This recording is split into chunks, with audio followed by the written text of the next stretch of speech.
E aí, pessoal, tudo bem? Aqui é o professor Eli e o nosso assunto de hoje é a Revolução Russa. Antes da gente chegar na Revolução, é importante a gente entender como estava a Rússia antes desse acontecimento. Então vamos falar um pouquinho dos antecedentes. Bem, Rússia, Alemanha, Inglaterra e França eram grandes potências da época. Porém, as outras potências investiram na industrialização, enquanto a Rússia se manteve numa situação de atraso. Seu sistema produtivo ainda possuía características feudais, como a servidão aos proprietários de terra, que, por sua vez, tinham laços com a nobreza russa. 80% da população vivia no campo e os trabalhadores trabalhavam muito, porém eram maltratados e a fome era uma realidade. O sistema político russo era o czarismo ou czarismo, e o seu líder então é chamado de czar ou czar. A família Romanov ficou no poder em torno de 300 anos, sendo que o último czar da Rússia é Nicolau II. Ele governava com mãos de ferro, censurava os críticos do regime, que eram reprimidos pela polícia russa, os cossacos. Graças a essa repressão, surgiram partidos políticos clandestinos, como o Partido Social Democrata, que se inspirava nas ideias de Karl Marx. Esse partido se dividia em duas alas que tinham ideias diferentes sobre como trazer as mudanças necessárias ao país. Os mencheviques, que eram a minoria e liderados por Martov, queriam uma mudança gradual para o socialismo, com reformas graduais, lentas e com uma aliança com a classe burguesa. Os bolcheviques, que eram a maioria e liderados por Lenin, queriam que a Rússia se tornasse socialista de forma revolucionária e com a união dos camponeses e operários. No fim do século XIX, a Rússia se envolveu na Guerra Russo-Japonesa e foi derrotada. Isso aumenta as dificuldades da população. Essa situação difícil se mantém e em 1905, trabalhadores fazem uma passeata até então pacífica na frente do Palácio de Petrogrado. Porém, as Forças Armadas massacraram os manifestantes. Mais de 1.000 pessoas morreram. Esse episódio entrou para a história como o Domingo Sangrento. No futuro, Lenin vai chamar esse episódio de o ensaio geral da Revolução. Esse fato fez com que ocorresse uma série de revoltas e greves pelo país. Os chamados sovietes, formados por camponeses, operários e soldados, organizaram o combate ao czarismo. Esses movimentos abalaram o czar, que fez algumas concessões, e em 1906 foi formada a Duma, que era uma assembleia controlada pela burguesia e pelos grandes proprietários de terra, e que tinha como objetivo criar uma constituição para o país. Porém, no ano seguinte, as tropas russas retornaram do Oriente e, contando com elas, o czar Nicolau II iniciou a sua contra-revolução. Ele dissolveu os sovietes, prendeu e exilou membros da oposição, suspendeu as concessões que havia feito. A Duma permaneceu, mas de forma mais simbólica do que efetiva. Avançando no tempo, a partir de 1914, se inicia a Primeira Guerra Mundial, e a Rússia sofria graves derrotas. Nicolau II decidiu manter a Rússia na guerra, e isso acabou fazendo com que perdesse apoio de grupos importantes.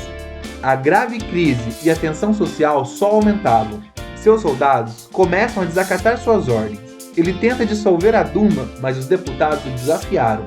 Nesse contexto, o soviete de Petrogrado volta com tudo e estimula a criação de vários outros sovietes que pressionavam ainda mais o czar. Em 1917, Nicolau II abdica do trono e a Duma elege um novo governo, um governo provisório com influência menchevique. Esse governo, porém, não representa a grande massa. Inclusive, não realizou a reforma agrária e decidiu manter a Rússia na guerra. Na prática, quem tinha o apoio popular eram os sovietes. Lenin decide voltar do exílio da Alemanha e é recebido como herói e cria as Teses de Abril, cujo lema era paz, pão e terra, que fazia referência à saída da Rússia da guerra, acabar com a fome no país e fazer, enfim, a reforma agrária. Também teria dito a frase, todo o poder aos sovietes. Lenin, liderando os bolcheviques, tentam tomar o poder, mas acabam derrotados e ele retorna ao exílio. O príncipe Lvov, que estava no comando do governo provisório, foi substituído por Kerensky, que queria fazer negociações para pacificar o país. Porém, o general do exército queria usar a força contra qualquer forma de organização das massas. No Soviete de Petrogrado, o mais poderoso da Rússia, Trotsky, que era aliado de Lenin, é eleito como líder e organiza a Guarda Vermelha. Em outubro de 1917, A Guarda Vermelha invade a sede do governo, o Palácio de Inverno, e derruba Kerensky. Dessa forma, os bolcheviques chegam ao poder. O poder estaria, em tese, nas mãos do povo. Foi formado um novo governo chamado de Conselho dos Comissários do Povo, cujo líder era Lenin. Mas não pense que acabou. Grupos que queriam a restauração do czarismo organizaram o Exército Branco, e para combatê-lo foi formado então o Exército Vermelho. Na luta entre Exército Branco e Exército Vermelho, ou seja, uma guerra civil de russos contra russos, foi instituído no país o chamado Comunismo de Guerra. Um período muito difícil, onde os recursos, tanto agrícolas como industriais, foram direcionados para a manutenção do Exército Vermelho. A produção foi confiscada para alimentar os soldados. Sobre o comunismo de guerra, Jorge Ferreira, um pesquisador do assunto, disse o seguinte: a partir de 1918, a Rússia conheceu grandes sofrimentos, muitos deles verdadeiramente dramáticos. A dura experiência de 1918 a 1920 despovoou cidades, devastou campos e causou a morte de milhões de pessoas. Para suprir o abastecimento das cidades e dos soldados, o governo, com a política do comunismo de guerra, requisitava alimentos produzidos pelos camponeses, o que não tardou em se transformar em pura pilhagem. O conflito tornou a situação dos bolchevistas tão crítica que Lenin declarou várias vezes em fins de 1918 e início de 1919 que somente a revolução no Ocidente poderia garantir o poder soviético na Rússia. Essa guerra civil só acabou em 1921. O Exército Vermelho venceu, mas com um saldo de aproximadamente 9 milhões de mortos. Em 1922 é criada então a União das Repúblicas Socialistas Soviéticas, a União Soviética, com a adesão de vários países vizinhos ao regime socialista. Lenin teria como desafio reconstruir esse país devastado. Para isso, criou a NEP, Nova Política Econômica, que permitia práticas do capitalismo. Lenin considerava isso como um passo para trás para se dar 2 passos à frente. A NEP teve resultados positivos, porém, em 1924, Lenin faleceu. Isso abriu espaço para uma disputa entre seus companheiros, Trotsky e Stalin. Trotsky defendia a revolução permanente, onde as ideias socialistas deveriam ser difundidas em outros países. Já Stalin defendia o socialismo num só país. O vencedor foi Stalin. Trotsky acaba fugindo do país e se exilando no México, onde teve um relacionamento com a artista Frida Kahlo. Por muitos anos, os historiadores não se ocuparam com Trotsky. Ele se tornou uma figura esquecida que entrou para a lata de lixo da história. Falaremos disso já já. Agora, no poder, Stalin acaba com a NEP e instala os planos quinquenais, que, de forma resumida, eram metas estabelecidas a cada 5 anos.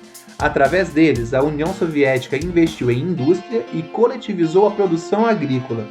O sucesso dos planos quinquenais fizeram com que a União Soviética se recuperasse e se tornasse uma potência econômica. Inclusive, foram eles que possibilitaram aos soviéticos a vitória sobre os nazistas na Segunda Guerra Mundial. Stalin viveu até 1953 e sempre esteve no poder. Durante seu governo, se tornou um ditador que perseguia seus adversários políticos. Lembra do Trotsky da lata de lixo da história? Então, Trotsky é um personagem histórico importantíssimo que vem sendo resgatado pelos historiadores atuais. Ele esteve presente na formação da União Soviética e fazia críticas ao regime.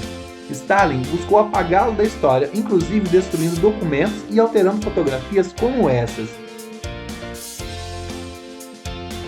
Trotsky foi assassinado no México em 1940 e, ao que tudo indica, sob a encomenda de Stalin. E aí, o que achou? Ficou confuso? Muita coisa, né? Reveja quantas vezes precisar e obrigado por se inscrever. Assim você conseguirá assistir aos novos vídeos. Grande abraço, fui!